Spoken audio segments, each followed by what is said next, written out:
Independent Electoral and Boundaries Commission has begun to pin the voters' register in all prominent polling stations around the country. Iebc says this will provide ample time for voters to check and ascertain their details before the election date. Today's thematic area is on the register of voters. The register of voters has been pinned or is being pinned at prominent locations in all the polling stations, and this follows the closure of schools.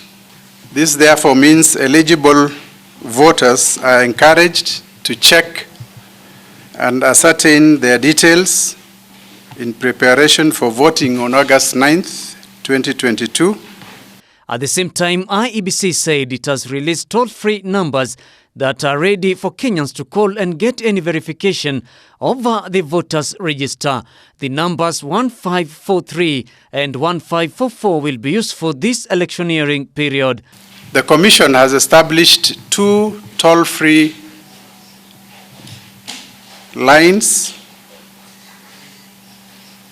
and these are 1543 and 1544.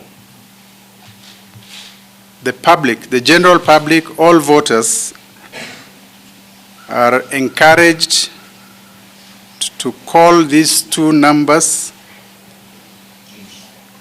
for any information or clarification relating to the voters, the register of voters. And this is in addition to the 70,000 SMS number that you send,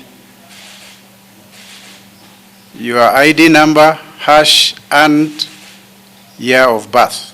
Iebc has also reiterated that only the electronic mode of voting will be used, saying all registered voters will be identified through their unique biometrics before proceeding to cast the vote. Electronic voter identification is what will be used during the voting day, and it involves the use of an individual's unique biometric and or alphanumeric details to identify them and determine whether they are registered so that they can be allowed to vote. Meanwhile, the Women's Mediation Network met at Bomas of Kenya, where they spoke of the importance of peace before, during and after elections. The Women Network, that also brings together women living with disabilities, said they are vulnerable and their vulnerability needs to be guarded during this electioneering period.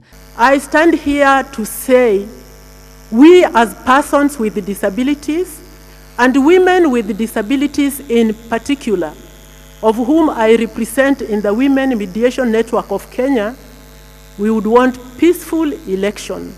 The Women's Network said it is ready to participate in the voting process, but all they need is the assurance of peace from all leaders and Kenyans at large before and after the election. We are saying we don't want violence during voting, even after. We are vulnerable.